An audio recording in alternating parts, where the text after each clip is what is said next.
सकती है। आलू का किसान अपनी जो फसल है आलू को फ्री में सड़कों पर पाने को तैयार है, लेकिन मंडी में उसकी फसल को खरीदने को तैयार नहीं है। तो आपके माध्यम से हम ये बताना चाहते हैं जिलाधिकारी महोदय को और देश की सरकार को, महामहिम राष्ट्रपति जी को हमारा ज्ञापन है कि आज देश के हालात है कि किसान की फसल को कोई लेने को तैयार नहीं है। देश के प्रधानमंत्री एमएसपी पे खरीदने की गारंटी को कहते हैं कि एमएसपी तक खरीद की गारंटी है, लेकिन अगर मंडियों में लेके जाते हैं तो मंडी में लेने का कोई भी वहाँ तैयार नहीं है। 55 रुपये क्विंटल आलू बिका आज की बात, 55 रुपये क्विंटल, 55 रुपये किलो नहीं मिलता जब मार्केट में जाते हैं। तो एक मांग तो हमारी ये है। दूसरी मांग ये है कि अभी रबी की फसलों का कटने का समय है, अभी गेहूं कटने जा रहा है और गेहूं का भी ये हालात है कि मंडियों में कह दिया गया है कि एक व्यक्ति अगर आएगा तो पहले वेरिफिकेशन उसकी अंगूठी की वेरिफिकेशन होगी।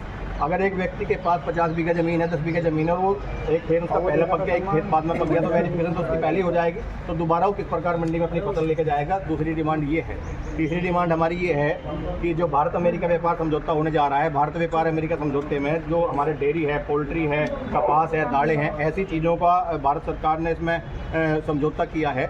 उसमें हम ये कहना चाहते हैं कि अगर विदेश से यहाँ गेहूँ आएगा, अगर विदेश से यहाँ फसलें आएंगी सस्ते दाम पे आएंगे, बिना टैक्स के आएंगी। हमारी फसलें जो हमारा प्रोडक्ट जो अमेरिका जाएगा उस पर 18% टैक्स लगेगा और जो उनका यहाँ पर फसलें आएंगी सस्ते दामों पे आएंगी। वहाँ की सरकारें उन्हें कई सौ करोड़ रुपए की सब्सिडी देती है। अगर वे फसलें कम दामों पर आएंगी तो हमारे देश के किसानों की फसलें कौन खरीदेगा।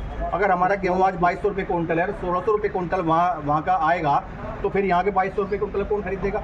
ऐसे डेयरी प्रोडक्ट की बात है। वहाँ के जो डेयरी फार्म है, बड़े बड़े डेयरी फार्म वहाँ पे होते हैं और वहाँ के लोग ज़्यादा दूध उत्पादन के लिए अपनी जो गायें हैं, दुधारू पशु हैं, उन्हें मीट खिलाने का काम करते हैं। यहाँ के लोग जो हैं धार्मिक प्रवृत्ति के लोग हैं हिंदुस्तान में। अगर वो मीट खाई हुई गाय का दूध वे लोग पिएंगे, जो धार्मिक लोग हैं, जो पूजा करने का काम करते हैं, तो उनके अगर धर्म पे भी बात उनकी आएगी। धार्मिक भावनाएं भड़कने का चीज़ें हैं।